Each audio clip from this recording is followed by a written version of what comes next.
Gül, şonda bütün dünya sen bilen güler.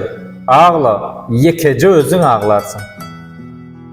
Yalanın ömrü gıyskadır. En akıllı adam bağışlamağı bilen adamdır. Sır saklamak hem fidakarlıktır. Dımmağın meyvesi parahatçılıktır. Bilimsizlik en elhenç garipliktir. Qara böcek hem öz çağasına akcan diyer. Zalimin öy harabaçılıktır. Eğer aldığı kesellik bolsa, hakikat onun dermanıdır.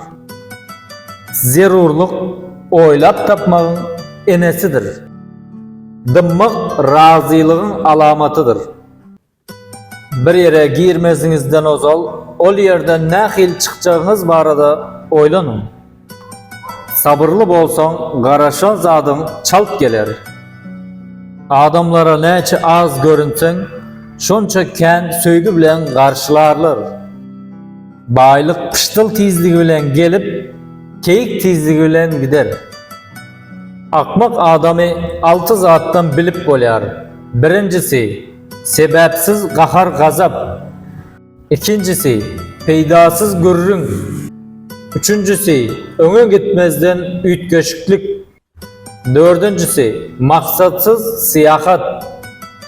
Beşincisi, ne tanış adama inanmak.